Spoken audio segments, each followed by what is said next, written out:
네, 마태복음 우리 22장 34절부터 40절까지 우리 합독하시겠습니다. 시작. 예수께서 사두개인들로 대답할 수 없게 하셨다 함을 바리새인들이 듣고 모였는데 그 중에 한 율법사가 예수를 시험하여 묻되 선생님, 율법 중에서 어느 계명이 크나이까? 예수께서 이르시되 네 마음을 다하고 목숨을 다하고 뜻을 다하여 주 너의 하나님을 사랑하셨으니 이것이 크고 첫째 되는 계명이요 둘째는 그와 같으니 네 이웃을 네 자신과 같이 사랑하라 하셨으니 이 두 계명이 온 율법과 선자의 강령이니라. 아멘. 자리에 앉겠습니다. 갑자기 주보 광고 멘트 하신 우리 목소리가 달라졌죠? 여러분 누군지 아시겠죠? 아주 이쁘고 사랑스러운 우리 이채림 자매가 임서진 성도의 바톤을 이어받아서 아주 이쁘게 잘 멘트를 했습니다. 너무 고맙고 감사합니다. 그리고 여러분 한 가지 부탁을 드릴게요. 이거 그냥 여러분 오해하지 말고 들으세요. 찬양할 때 박수 칠 때 책상 위에 손을 이렇게 팔꿈치를 대고 찬송하지 마시고 가급적이면 이렇게 좀 거리를 떨어져서 이렇게 찬송하면 좋겠어요. 너무 소극적으로 보이거든요. 여러분이 적극적으로 잘 하는데 이걸 갖다가 이렇게 딱 걸상 위에 하면은 좀 소극적으로 보일 수가 있기 때문에 그래요. 마음은 여러분 적극적인 거 아는데 그럴 수가 있으니까 다음 주 찬양할 때는 그렇게 하시고 제가 오늘 이렇게 기쁜 찬송을 부르는데 눈물 흘린 것도 처음인 것 같아요. 태어나서 그래서 찬양이 끝날 때까지 눈물이 멈추지 않았는데 참 저희 예배가 참 좋습니다. 너무 우리 예진이가 반주를 하는데 얼마나 이쁘게 잘하는지. 지난주에 베이스 없었던 거 아시죠? 오늘 베이스가 또 있으니까 너무 기쁘고 일렉이 없는 게 조금 아쉽습니다. 그래서 빨리 우리 멤버들이 딱 채워져서 하나님을 전심전력으로 찬양했으면 좋겠어요.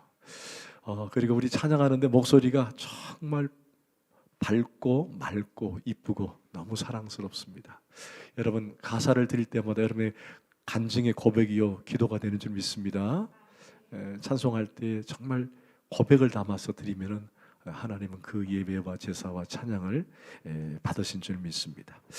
우리는 계속해서 마태복음 21장 예수님의 예루살렘 입성에서부터 이제 22장 대제사장, 바리새인, 사두개인, 헤롯 당원에 의한 논쟁을 우리가 이제 보았습니다.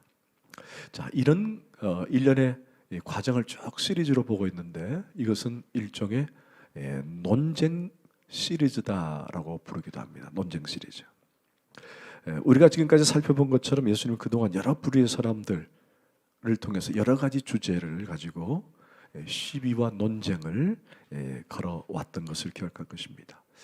여러분 대제사장들과 장로들이 제기한 예수님의 권위에 대한 논쟁이 있었고 그리고 세금에 대한 논쟁이 있었고 그리고 사두개인들의 부활 논쟁이 있었고 물론 이 질문은 모두 다 예수 그리스도를 잡기 위한 책잡기 위한 의도였다라고 말씀을 드렸습니다. 지난주에는 사두개인들이 와서 예수님께 논쟁을 벌였죠. 그 주제가 부활이 없다라는 것이었습니다. 사실 우리가 부활에 대한 얘기를 꺼냈지만 그러나 부활 이면에 또 다른 주제가 있었다라고 얘기를 했습니다. 여러분 사두개인들이 예수님께 대해서 부활을 질문할 때 어떤 책을 들어서 질문을 했죠? 그렇죠. 모세 오경을 들어서 질문을 했습니다. 그래서 예수님은 동일하게 설명을 하죠. 그들은 모세가 너희들에게 일렀던 그 국한된 책이 아니라 나는 성경 전체로 답할 수 있다라고 설명을 했습니다. 예수님은 성경 전체로 답을 해주는데 그것이 내적 증거다. 그러니까 우리는 다른 데서 예수님에 대한 질문 또는 여러 가지 질문들은 다른 데서 찾을 것이 아니라 어디서 찾아야 된다고요? 그렇죠. 성경 안에서 찾아야 된다. 그리고 여러분 인생 가운데 어떤 고민이나 아픔이나 또는 사회적 문제, 문화적 문제, 정치적 문제는 다 다른 데서 찾을 것이 아니라 성경에서 찾으려고 하는 애를 써야 돼요. 그래서 항상 중요한 것은 말씀이 뭐라고 하느냐가 중요한 줄 믿습니다. 뭐 동성애 문제라든지 또는 뭐 페미니스트 문제라든지 뭐 이것들은 뭐 세상에 아무리 큰 주제를 교회 안에 갖고 와도 우리에게 중요한 잣대는 성경이 뭐라고 말하느냐. 할렐루야. 그것만 있으면 돼요. 그러면 여러분들 중심이 흔들리지가 않아요. 왜 우리가 자꾸 중심이 흔들리느냐? 말씀을 떠나서 자꾸 찾으려고 하다 보니까 그럴 수밖에 없는 겁니다. 그래서 예수님은 결국 하나님은 죽은 자의 하나님이 아니라 산 자의 하나님이다라고 설명합니다. 이 산 자의 하나님이라는 말은 아브라함이든 이삭이든 야곱이든 우리가 언젠가는 만날 물리적인 시간적 개념으로 설명한 것이 아니라 그들은 모두 다 무슨 채를 입고 있다? 부활체를 입고 있다. 그들은 부활체를 입고 있다. 그래서 지금 그들은 부활선상에 서 있기 때문에 우리 하나님은 죽은 하나님이 아니라 산 자의 하나님이다. 할렐루야. 그래서 우리는 어떤 시각으로 산다? 먼 날 때가 되면 예수님께서 재림하셔서 예수님이 오시면 그때 부활하겠지. 그래서 그때를 고대하고 사는 것이 아니라 이미 우리는 일상에서 부활체의 몸으로 사는 일상답게 그렇게 살아야 된다. 그래서 부활체로 산다는 것은 다른 사람들이 우리를 봤을 때 이상하다. 왜 저렇게 살지라고 그렇게 드러날 수밖에 없는 삶이다. 할렐루야. 그래서 아무리 세상적인 방법으로 살도록 요구를 한들 우리는 항상 어떤 방법으로 산다? 부활의 삶으로 산다. 그래서 다른 사람들이 손가락질하고 왜 저렇게 살지? 아니 저건 저렇게 해도 되는데 잠깐 눈만 감아줘도 되는데 아니다. 나는 부활의 삶으로 사는 자들이다. 바로 그것이 우리가 지난주에 설명이었습니다. 그리고 사도 바울은 부활의 능력, 즉 부활의 권력으로 살았다. 이 권력이라는 단어는 로마 황제가 통치했던 개념의 그 단어인데 그것이 그대로 우리에게 왔다 그랬어요. 그래서 우리는 뭘로 산다? 부활의 권력으로 사는 자들이다. 할렐루야. 앞으로 여러분들이 일평생 주님 나라 갈 때까지 늘 우리는 그 마음으로, 그 다짐으로 살아야 할 줄 믿습니다. 아멘. 그렇게 되길 원합니다. 자, 오늘 본문 역시 어떤 논쟁에 대한 얘기입니다. 이 논쟁에는 이번에는 사두개인도 아니요, 바리새인도 아니요, 바로 율법사가 예수님께 나와서 질문을 하는 거죠. 자, 이것도 우리가 논쟁 시리즈의 한 부분으로 이해하면 됩니다. 자, 논쟁의 주제가 뭐냐? 여러분 36절을 보십시다. 자, 어느 계명이 크나이까? 어느 계명이 크나이까? 자, 하나님의 모든 계명 중에 가장 으뜸이 되고 가장 중요한 계명이 뭐냐에 대한 질문이면서 논쟁이 된 것입니다. 특별히 오늘 본문에 이런 질문한 사람을 우리는 율법사다라고 표현합니다. 여러분 기억나세요? 대제사장도 배웠습니다. 그죠? 기억나시죠? 그 다음에 바리새인도 배웠습니다. 또 사두개인도 배웠습니다. 또 헤롯 땅도 배웠죠. 기억나시죠? 그런 종류의 사람들 배웠습니다. 오늘은 율법사에 대한 얘기를 좀 할게요. 성경이 참 재미있어요. 그냥 성경을 말씀을 듣는 것도 중요하지만 성경에 나오는 인물들 또는 이런 주제들을 이렇게 같이 배우는 것은 참 의미가 있고 재미가 있는 것 같아요. 자, 오늘은 그 중심 주제에 예수님의 상대방인 율법사에 대해서 잠깐 같이 나누고 그리고 말씀의 본문으로 들어갑시다. 자, 율법사는 누구냐면 예수님 당시에 성경을 가르치던 사람들입니다. 아주 종교적으로 율법적으로 매우 능수능란한 사람들이에요. 자, 이런 사람을 다른 말로 교법사 또는 서기관이라고 얘기합니다. 서기관. 율법사들이 하는 말은 율법을 해석하고 그 해석된 율법을 세칙을 만들기도 하고 또 그 세칙을 통해서 그 백성들에게 율법을 어떻게 적용할 것인가 이것을 가르치는 사람들입니다. 한마디로 이들은 백성들의 선생이요 교사입니다. 이제 구분이 되시죠? 구분이 될 겁니다.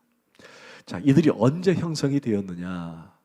여러분 이스라엘 역사를 보면은 원래 이스라엘은 하나였지만 솔로몬 이후에 북이스라엘과 남유다로 나눕니다.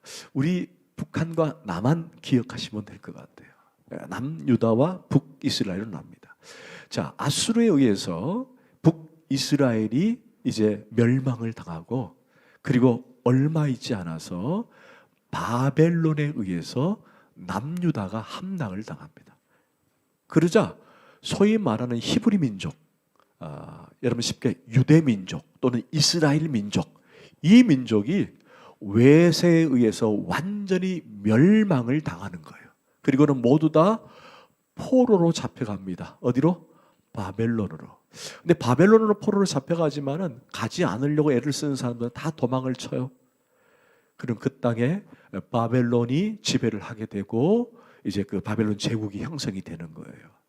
여러분 근데 바벨론으로 가서 70년 동안 종살이를 하다가 고국으로 돌아온 사람도 있지만은 그렇지 않고 이미 흩어져서 각 나라로 흩어진 사람도 있고 그리고 해방이 되어서 그 나라로 돌아올 수 없는 사람들도 그냥 바벨론에 멈춰 있거나 아니면은 그 땅에 가봤자 별 소용이 없으니까 나는 다른 나라로 가겠다고 해서 다른 나라로 간 사람들이 있어요. 그런데 아무리 다른 나라에 간들 그들 마음의 중심에는 여호와 유일신이 있었던 거예요. 그래서 하나님만 섬기겠다. 그래서 흩어진 사람 우리는 디아스포라라 그래요. 디아스포라. 이 디아스포라의 마음의 사상에는 항상 이 어머니로부터 받았던 이 신앙, 그게 바로 여호와 신앙이에요. 여호와 신앙. 여호와 신앙인데 이스라엘로도 돌아올 수도 없고 남유다로 돌아올 수 없으니까 여러분 이스라엘은 뭐가 있어요? 그들이 왜 이스라엘을 사모하고 왜 유다를 사모했느냐? 바로 성전이 있기 때문에 그렇거든요. 나중에 이제 돌아온 사람들이 다 성전을 재건하고 성전을 다시 건축하잖아요. 그들은 늘 마음속에 성전을 사모하는 거예요. 근데 디아스포라가 다 흩어져 가지고 곳곳에서 성전을 사모하는데 아니 갈 수가 없으니까 우리가 이곳에 성전의 모형을 짓자 해서 세운 것이 바로 회당이 됩니다. 회당. 근데 회당을 딱 지어놨는데 누군가가 와서 말씀도 좀 가르쳐주고 예배의 방법도 가르쳐줬으면 좋겠는데 이거 어떻게 하느냐. 그래서 생긴 것이 바로 율법사가 생긴 거예요. 율법사가. 그래서 이 율법사가 예수님께 나와서 어느 계명이 큽니까? 라고 물었습니다. 율법사들은 자신이 알고 있던 그 수많은 계명들이 있었습니다.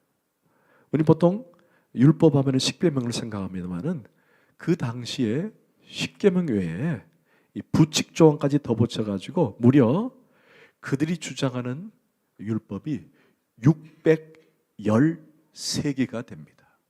613개.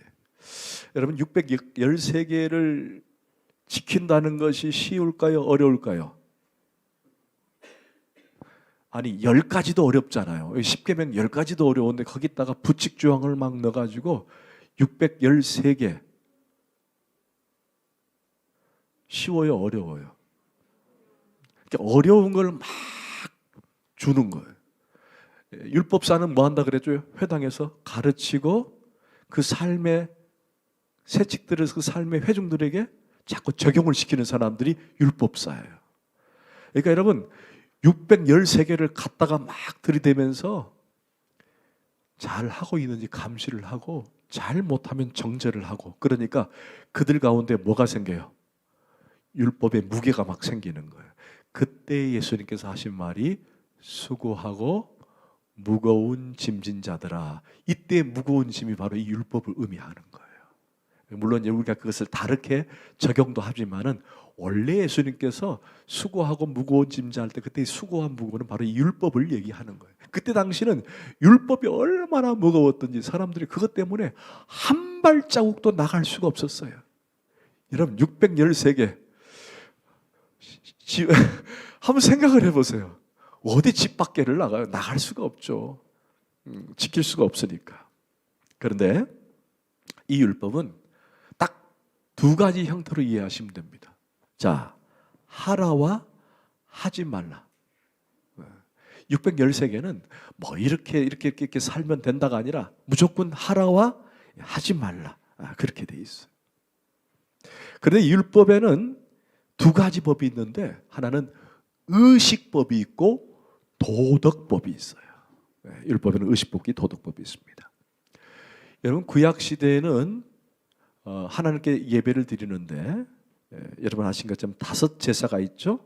기억나십니까? 번제, 소제, 화목제, 속죄제, 속건제. 이렇게 5가지 제사를 드리는 방식이 있어요. 하나님께 어떻게 드릴 것인가. 그래서 뭐 불로 태운다, 흔들어 태운다, 뭐 이런 방식들이 다 있어요. 물건을 내가 성물을 잘못 만졌을 때 하나님께 드려야 할 제사, 뭐 여러 가지 정도 있는데 5가지 제사가 있어요. 근데 이 제사가 그 안에 의식들이 막 있었거든요. 그런데 이 의식법은 언제 완전히 사라지느냐? 단번에 사라진 사건이 생겨요. 그때가 바로 예수 그리스도가 오심으로 사라져버린 거예요.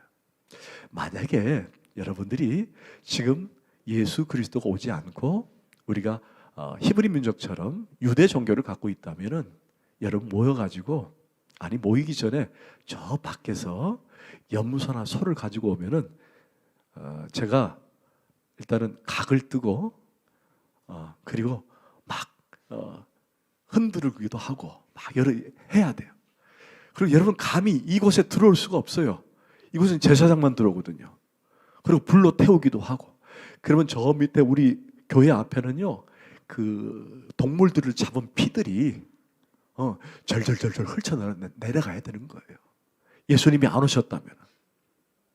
그뿐만 아니라 그거 잡기 위해서 줄을 쫙 쓰고 1년에 4차례 또 뭐 이건 뭐 수시로 들어와야 되고 나는 가난하니까 비둘기만 가져오니까 눈치 봐야 되고, 얼마나 고통이 심할 것 같아요. 별거 얼굴이 뭐 나와는 상관없는 것처럼 이렇게 보일 수도 있는데, 여러분 근데 그 모든 것들을 단번에 해결하신 분이 누구다? 그러니까 여러분들이 나와서 하나님을 예배하고 찬양하고 기도하고 하나님께 제사를 드릴 수 있는 유일한 키를 주신 분이 누구냐? 예수 그리스도 때문에. 그분이 모든 이 제사의 모든 문제들, 이 5가지 제사의 모든 문제들을 그분으로 인해서, 죄송합니다 표현이 그럽니다, 아주 쉽게 누구든지 할 수 있도록 만들어 주셨다. 할렐루야. 그래서 우리는 누구의 이름으로 예배합니까? 그렇죠. 그래서 우리가 예수 그리스도 이름으로 예배하게 되는 거예요. 저는 오늘 찬양하면서 예수라는 단어가 나오니까 막 처음 예수님 만났던 그 감격이 막 올라오는 거예요. 실로암, 군대 있으면 막 으쌰으쌰하고 부를 텐데 오늘 음이 조금 낮아가지고, 근데 왜 그렇게 낮추겠는지 모르겠네. 다음 코드를 진행하기 위해서였는가? 원래 이렇게 점잖하게 부른 게 아니거든요. 어둠 이게 부른 게 아니라 어둠 막 이렇게 불러야 되는데 오늘 되게 점잖하게 불렀어요. 근데 예수가 들어오면요, 예수라는 단어가 딱 들어오면 왜 그렇게 감동이 되는지, 왜 나 같은 죄인도 예수님 때문에 이렇게 예배할 수 있고, 나 같은 죄인도 예수님 때문에 하나님께 예배할 수 있다는 게 너무 큰 감격이에요. 그래서 여러분들이 예배 드릴 때, 찬양 드릴 때 항상 잊지 말라는 것은 예수 그리스도의 은혜와 공로를 잊지 말라는 거예요. 그래서 여러분 찬송할 때 이 찬송의 가사가, 또 물론 우리 반주자도 마찬가지지만 이 찬송이 나의 고백이 돼야 되는 거예요. 그건 조금 뒤에 제가 설명을 하겠습니다. 자, 이처럼 의식법은 예수님 때문에 사라졌어요. 할렐루야. 예수님 때문에 이제 의식법 필요 없는 거예요. 자, 그런데 로마서 10장 4절을 한번 보십니다. 시작. 그리스도는 모든 믿는 자에게 의를 위하여 율법에, 아멘. 이제 의미를 아시겠죠? 율법의 마침이 된 거예요. 그분으로 인해서. 율법이 폐해진 것이 아니라 그분을 통해서 율법의 마침. 이제 의식은 그렇게 할 필요가 없는 거예요. 자, 그러나 도덕법은 여전히 우리가 지켜야 합니다. 그것이 뭐죠? 살인하지 말라. 또 간음하지 말라. 도둑질하지 말라. 내 이웃의 집을 탐내지 말라. 여러분, 그건 지켜야 할 줄 믿습니다. 도덕법은 지켜야 되는 거예요. 자, 그런데 구약의 613개 율법 가운데 가장 핵심이 되는 율법이 십계명입니다. 십계명. 여러분, 십계명 제가 강론을 다 했어요. 혹시 강론을 듣지 않은 분들은 그냥 간단하게 설명하겠습니다. 여러분, 십계명은요 1에서부터 4계명까지가 인간이 하나님께 어떻게 할 것인가에 대한 대신 관계를 설명하고 있어요. 1에서부터 4계명은. 그리고 5에서부터 10계명은 인간이 인간에게 어떻게 할 것인가 대인 관계예요. 그런데 한 가지만, 인간이 인간에게 어떻게 할 것인가에 대해서 제일 첫 번째 오는 5번째 계명은 뭐냐? 네 부모를 주 안에서 공경하라는 거예요.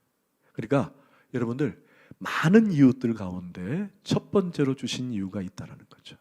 여러분 혹시 주변의 부모님들을 공경하는 것이 바로 하나님께서 이웃들에 대한 첫 번째로 두신 특별한 이유와 의미가 있다라는 것을 기억해 보면 좋겠습니다.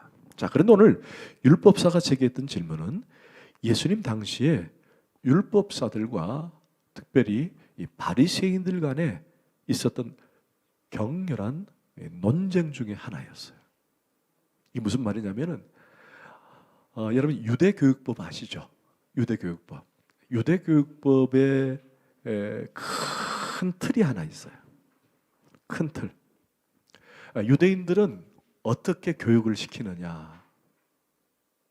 기억나세요? 혹시 우리 이제 앞으로 이제 결혼할 우리 젊은 청년들 또는 지금 결혼해서 아이를 키우는 분들, 유대인들의 교육 방식 중에 가장 큰 틀, 바로 토론 방식이에요.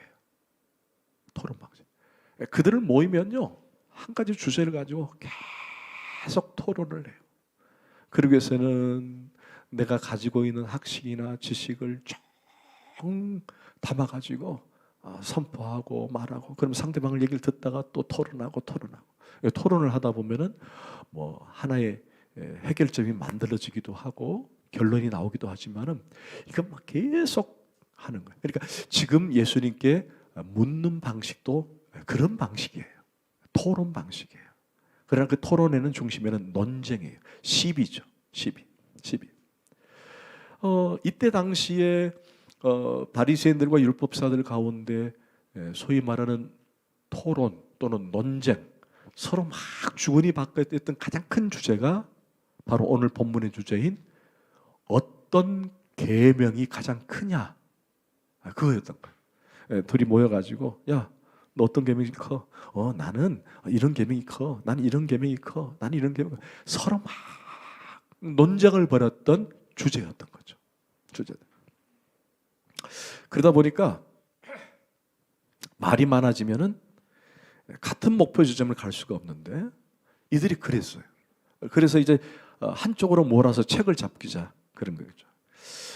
따라서 오늘 서기관이 자신의 진지함을 가지고 자신의 의문과 궁금증을 예수께 던지고 있는 것처럼 보이지만 앞서서 세금이나 또 부활, 권위의 문제 이런 모든 것들 가운데 그들이 시비를 걸고 논쟁을 걸고 마찬가지로 사실은 이 율법사들도 그들과 다를 바 없이 예수님께 질문함으로써 논쟁을 벌이고 시비를 걸어서 한편으로 하여금 예수를 책잡고 잡아가게 하기 위한 하나의 그 질문에 대한 포인트가 그 안에 있었던 거죠. 자, 그런 의도가 어디 있느냐? 여러분 34절을 한번 보십시다. 시작.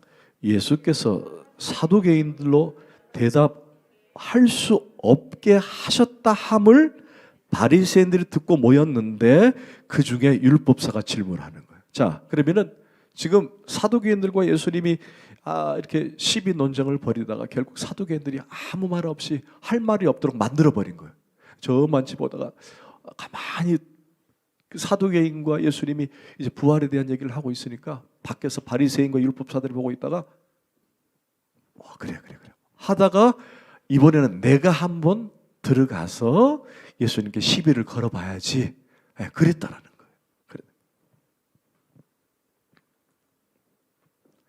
자, 그래서 예수님이 대답을 한번 보십시다. 여러분 37절 39절까지 시작. 예수께서 이르시되 네 마음을 다하고 목숨을 다하고 뜻을 다하여 주 너의 하나님을 사랑하라 하셨으니 이것이 크고 첫째 되는 계명이요 둘째도 그와 같으니 네 이웃을 네 자신같이 사랑하라. 아멘. 자, 이 말씀은 예수님은 항상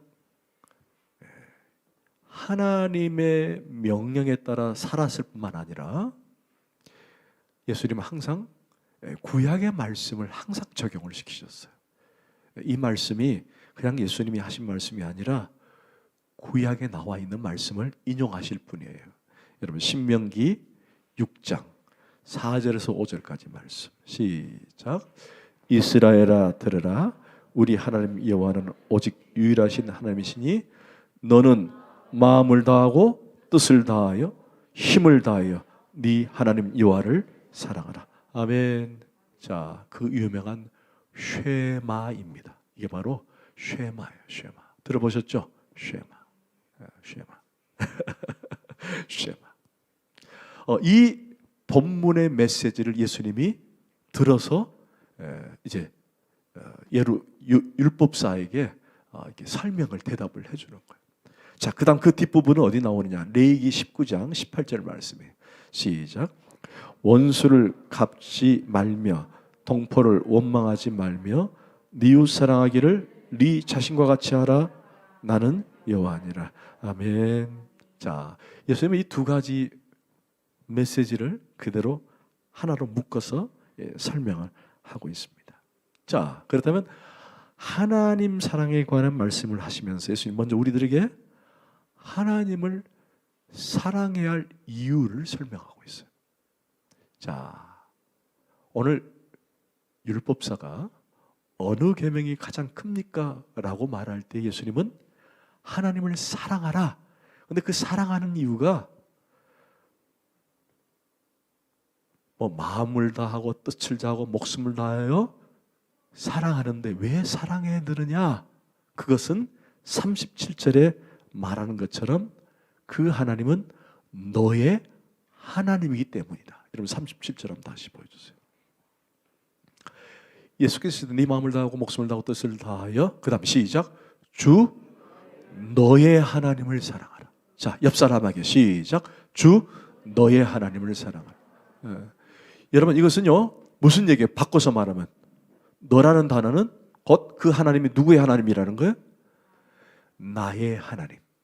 나의 하나님이기 때문에 하나님을 사랑하라 라고 하는 거예요. 하나님을.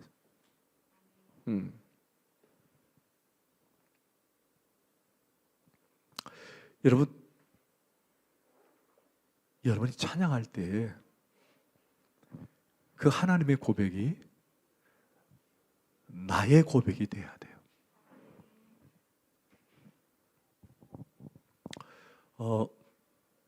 물론 우리가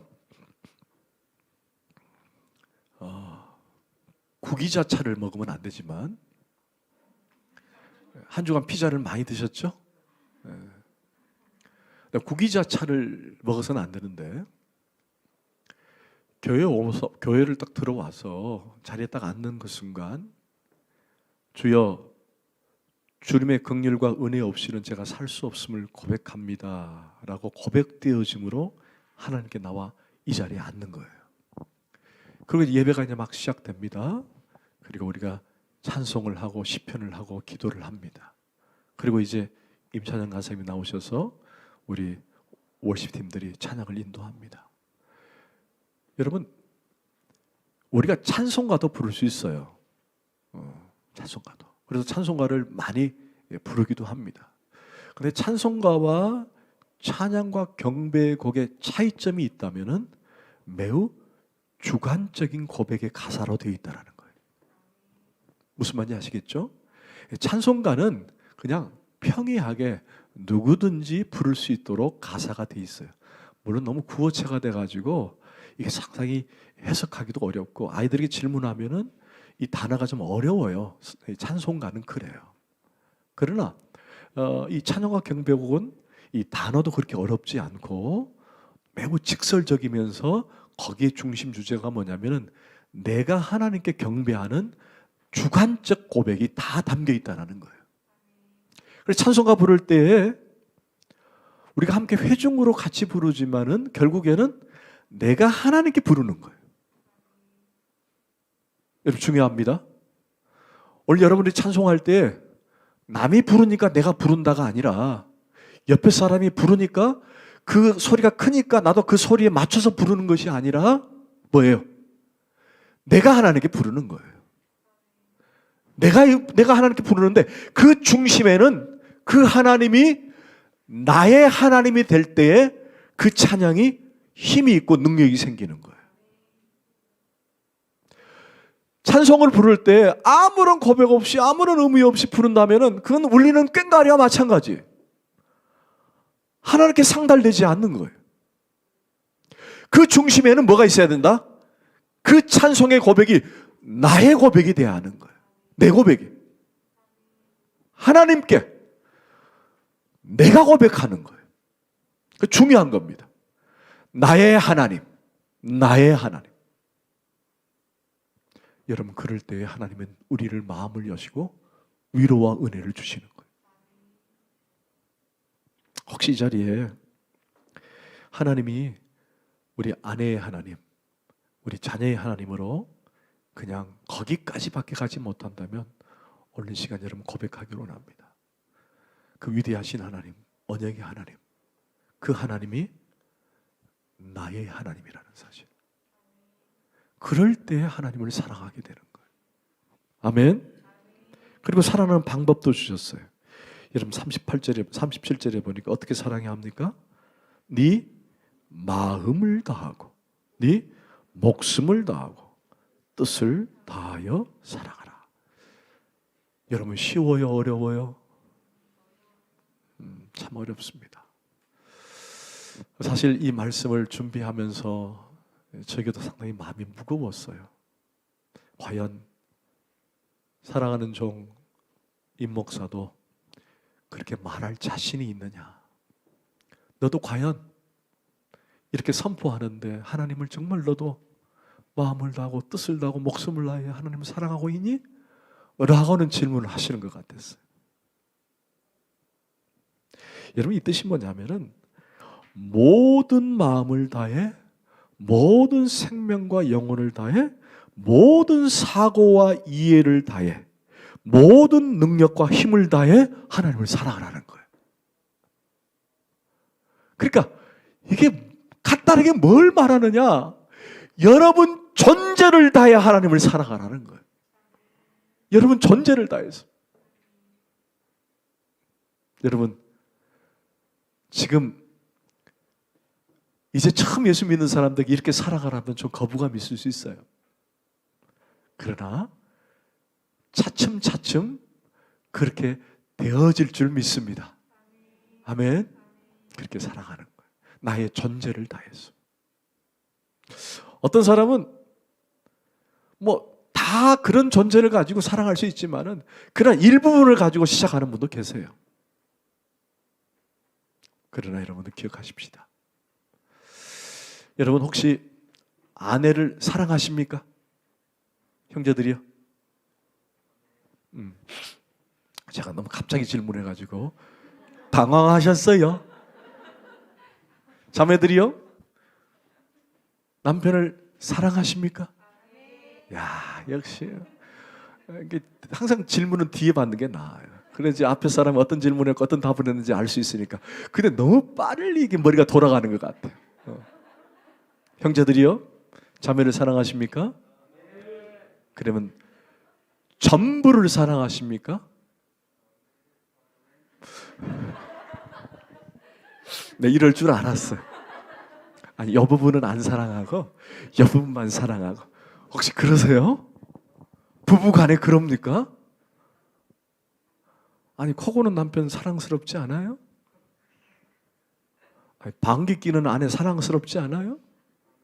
아멘. 뭐 김 집사님이 아멘 했어요. 아니 조금 투덜거려도 얼마나 이뻐요. 형제들 그렇지 않아요? 아내가 막 투덜거려도 이쁘지 않아요? 여러분 그게 전부를 사랑하는 자는요 그렇게 되는 거예요. 아멘. 우리 부모들이요 자식들을 사랑하는데 전부를 사랑하세요? 아니면은 대충 사랑하세요? 제가 어제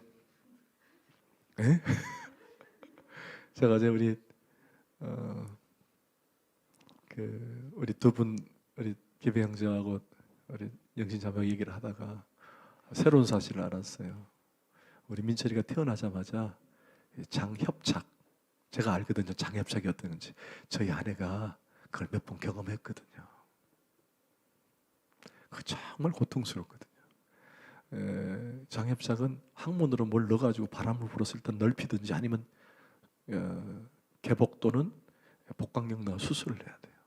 근데 민철이가 태어나자마자 장협착이 온 거예요. 근데 그 살리기 위해서 사방팔방으로 뛰다가 인하대병원이라 그랬지. 거기 가서 이 아이를 살린 거예요. 여러분 이게 무슨 뭘 계획하고 사랑한 거예요? 아니면 그냥 전부를 사랑한 거예요? 그렇죠. 부모는 자식에게 그러는 거예요. 그럼 자식은 부모에게 어떻게 해야 돼요? 마찬가지예요. 저 어제 참 그 얘기 듣고 참 제가 도전이 됐어요. 오늘 말씀을 준비하면서 내가 하나님을 어떻게 사랑하는지, 사랑해야 되는지. 여러분, 우리 사랑은요, 어떻게 보면은 전부 아니면 전무예요. 어중중은 없다는 거예요. 우리 김도성 집사님이 홍 집사님을 어중중하게 사랑할 수 있어요, 없어요? 대답들 한번 해봐. 기배영주 어때요? 어중중하게 사랑할 수 있어요? 그렇죠. 사랑은 그런 거예요. 제가 언젠가 가서 예를 들었죠. 옆집 아줌마를 사랑할 수 있어요? 옆집 아줌마가 두 번째예요? 아니란 얘기죠. 여러분 사랑은 전부 아니면 전무가 돼야 되는 거예요. 할렐루야. 나의 하나님, 그분을 나의 전 존재로 사랑하는 거예요. 저는 그런 자들이 되기를 원합니다. 여기에 마음을 다한다는 것은 하나님과 마음을 같이 한다는 뜻이에요. 마음을 다한다는 것. 또 목숨을 다한다는 것은 마음을 다하기 때문에 목숨을 다할 수 있는 거예요. 뜻을 다한다는 것은 그분의 뜻을 쫓아 살겠다라고 기도하고 다짐하는 거예요.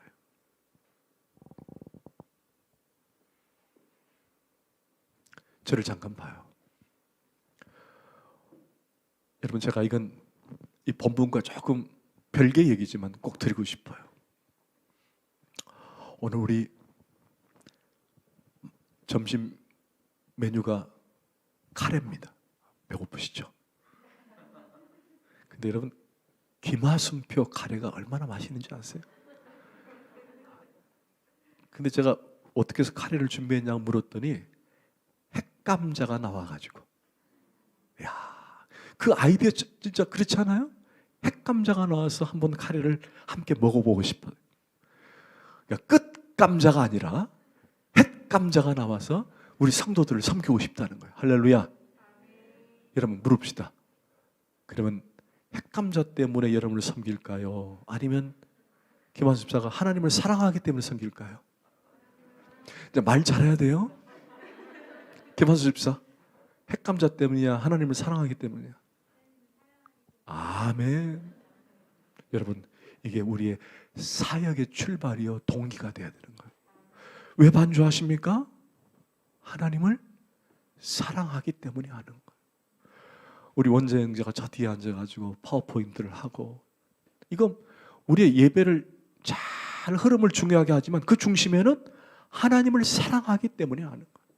그게 흔들리면요 힘들어요. 하다가도 힘든 거예요. 아, 이건 내가 왜 하지? 돈도 안 되는데. 돈 안 되잖아요.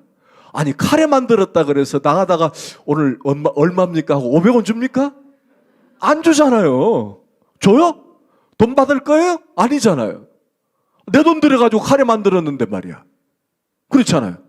근데 하나님을 사랑하고 하나님을 사랑한다는 마음이 동기가 되니까, 출발이 되니까 그저 핵감자가 눈에 보이니까 섬기고 싶은 거예요. 아멘. 이런 은혜가 우리에게 원합니다. 여러분, 목양을 할 때도 마찬가지예요. 우리 이제 목장이 종각이 다 됩니다만은 목양할 때도 마찬가지예요. 아유, 우리 목원들이 뭐가 이뻐? 이뻐? 우리 형집사님 아멘이라 그래. 나는 성도 섬길 때마다 이쁜 거 하나도 안 보이더라. 뭘 저 이쁘다고. 이쁘지도 않는데도 하나님을 사랑하기 때문에 섬기는 거예요. 여러분, 그런 은혜가 있기를 원합니다. 왜 그러느냐? 여러분, 중요합니다. 하나님을 사랑하면 그것이 어디로 흘러가요? 내 이웃들에게 흘러가는 거예요. 그래서 예수님께서 하나님을 사랑하고 그리고 네 이웃을 네 몸처럼 사랑하라. 그러니까 하나님을 사랑하게 되면은 그것이 어디로 흘러간다?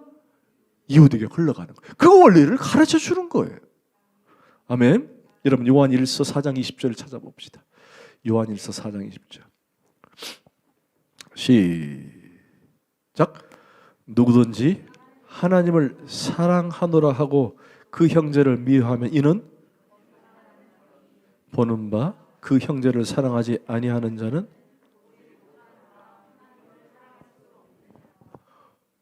도전이 돼야 안 돼요. 그냥 간단히 말하면 돼요. 여러분, 하나님을 사랑한다고 고백을 했어요. 아멘. 하나님을 사랑한다고 고백했는데 그 하나님이 보여 안 보여? 안 보이잖아. 안 보여. 근데 안 보이는 하나님을 사랑한다고 하면서 보이는 형제는 미워한다. 이 말이 안 된다는 거예요. 보이는 형제를 사랑하는 것은 곧 안 보이는 하나님을 사랑하는 거예요. 아멘? 아니, 보이는 형제도 사랑하지 않으면서, 보이는 자매도 와이프도 사랑하지 않으면서 어떻게 안 보이는 하나님을 사랑할 수 있느냐, 이 말이에요. 할렐루야. 여러분, 우리가 하나님을 사랑하는 것 중요합니다. 그리고 그 하나님의 사랑이 이웃들에게 가는 거예요. 그러면 그 이웃이 누구냐? 이웃이 누구냐? 빨리 좀 설명을 해드릴게요. 그 이웃이 누구냐? 누가복음에 보면 이 본문이 그대로 나오기 때문에 설명하는 거예요. 누가복음에 이 본문이 그대로 나와요. 누가복음 10장에 나옵니다. 안 찾아봐도 돼요. 그 10장의 마지막에 율법사가 이 말을 끝에, 오늘 마태복음은 이것으로 끝나지만은 거기 누가복음에는 율법사가 또 질문을 해요. 그럼 누가 우리의 이웃입니까? 질문을 해요. 기억나시죠? 그래서 예수님께서 한 예를 듭니다. 그 예가 여리고에서 강도 만난 사람의 얘기를 듭니다. 여리고 강도 만난 사람. 혹시 들어보셨죠? 여리고에서 강도 만난 사람. 결국 예수님께서 그 얘기를 꺼내시면서 이 강도 만난 자의 이웃이 누구냐라고는 포인트를 주는데, 그 포인트가 누구냐? 바로 나의 도움이 필요한 사람들이에요. 그게 바로 내 이웃이라는 거예요. 나의 도움이 필요한 사람들, 나의 사랑이 필요한 사람들. 자, 그러면 질문하겠습니다. 여러분의 이웃은 누구입니까?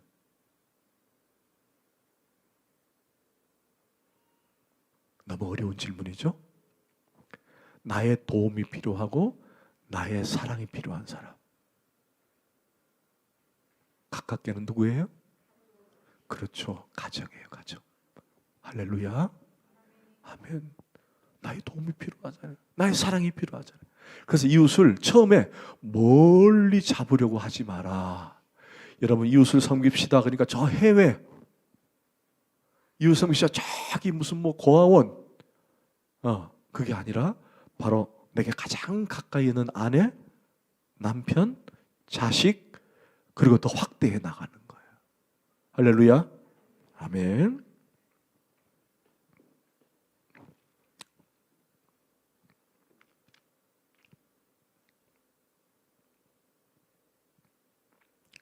자, 생략하겠습니다. 자, 우리 40절을 오늘 본문 40절 읽읍시다. 시작. 이 두 계명이 온 율법과 선지자의 강령이라. 아멘. 자, 온 율법과 선지자의 강령이라. 그러니까 율법의 중심이다. 중심이다. 그러니까 뭐 10가지든 613가지든 그 중에 하나를 골라서 설명하십시오라고 예수님께 질문했을 때 예수님은 첫 번째는 하나님을 사랑하고 두 번째는 이웃을 사랑하라. 이것이 가장 큰 계명이요 선지자들이 지금까지 우리에게 말씀하신 중심 주제다. 결국 이 두 계명의 핵심 주제는 사랑이다라는 것. 사랑이다. 여러분 로마서 13장 8절부터 10절까지 시작. 피차 살 아무에게든지 아무 빚도 주지 말라. 남을 사랑하는 자는 율법을 다 이루었느니라.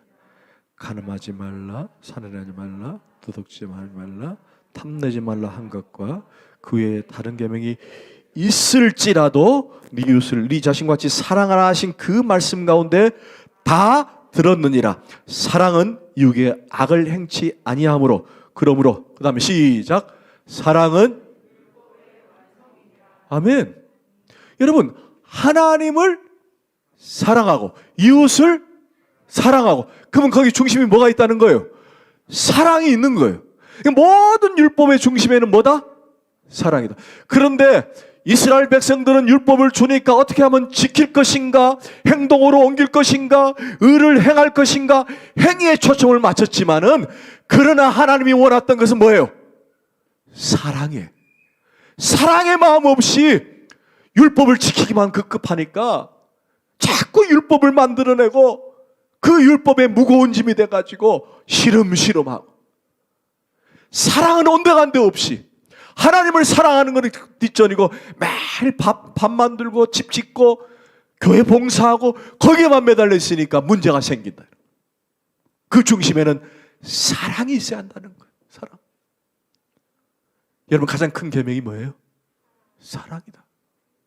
그것이 바로 율법의 완성이다. 여러분이 직장에 가든 여러분이 사회에 나가든 그 마음에 불쌍히 여기는 마음, 긍휼히 여기는 마음, 그 사랑의 마음을 같이 가지고 나가는 거예요. 이럴 때 짜증나고 복잡하고 헷갈리더라도 그 사랑의 마음을 갖는 거예요. 여러분 혹시 여러분들 주변이나 목원들이나 우리 성도들에게 뭘 했는데 왜 저 사람은 저렇게 반응하지? 왜 저 사람은 저렇게 하지라고 한 번씩 고민해 본 적이 있어요, 없어요? 아니면은 이렇게 무엇을 던졌는데 피드백이 안 돌아오면 답답해요, 안 답답해요? 이제 여러분들 내가 이렇게 뭘 물었는데 답을 안 해놓으면 참 답답하잖아요. 여러분 답을 다 하시길 바랍니다. 답을 다 하세요. 그게 이제 제가 얘기하고 싶은 게 아니라 이제 오늘 본문에 말하는 관점으로 얘기하는 거예요. 여러분 사랑은 조건적 사랑을 원할까요? 무조건적인 사랑을 원할까요? 오늘 그거 하나만 갖고 갑시다. 여러분이 이웃들을 섬기고 목원들을 섬기고 교회를 섬겼는데 야 이제 내가 섬겼으니까 저 사람도 나에게 뭘 해주겠지라고 하면 그것은 하나님이 원하는 온전한 사랑이 아닙니다. 물론 처음에는 초보적일 때는 초신자 때는 그래요. 야 내가 열심히 하면 누가 알아주겠지. 내가 열심히 하면 내가 사랑을 베푸면 저 사람 나에게 뭔가 보답을 해주겠지. 라고 생각을 합니다. 그 뭐 틀리진 않아요. 그러나 그 다음 단계에 올라서면은 저 사람이 반응이 있든 반응이 없든 상관없어요. 그저 내가 하나님의 마음으로, 할렐루야, 하나님이 주신 마음으로, 내가 하나님께 받았으니까, 내가 예수 그리스도께 받았으니까 그냥 주는 거예요. 그냥 주는 거예요.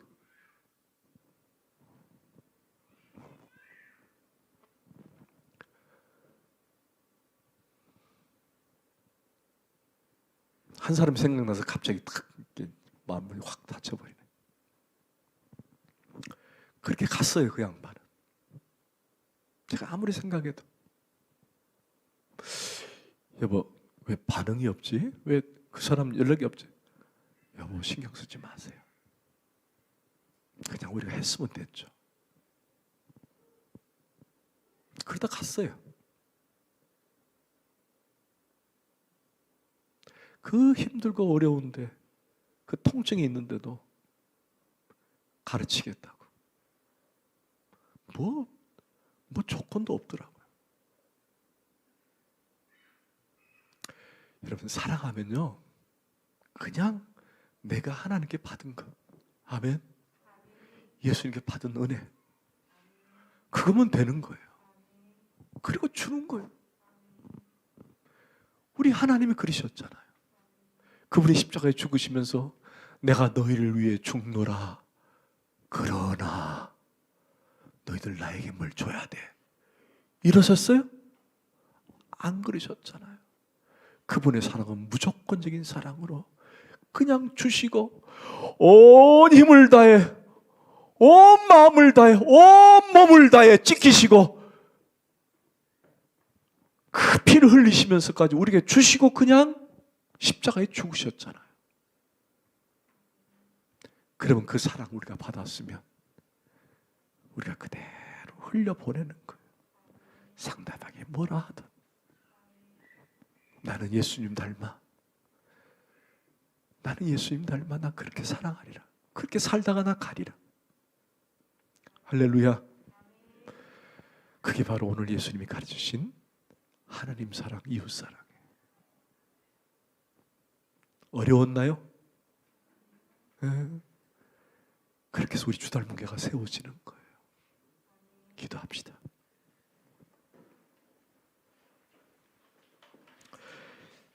하나님 감사합니다. 오늘 사랑을 다시 한번 재정립하고 내가 어떻게 사역을 하고 어떻게 교회를 사랑하고 가정을 사랑해야 할지 다시 한번 깨닫게 해주시니 감사합니다. 부족한 부분이 있지만 주님 닮아서 저도 그렇게 사랑하겠습니다. 내가 그렇게 사랑을 입었으니 그렇게 사랑하며 전하겠습니다. 그렇게 할 수 없을 때에 성령 하나님이 내 마음을 주장해 주옵소서. 감사하고 예수 그리스도 이름으로 간절히 기도합나이다. 아멘.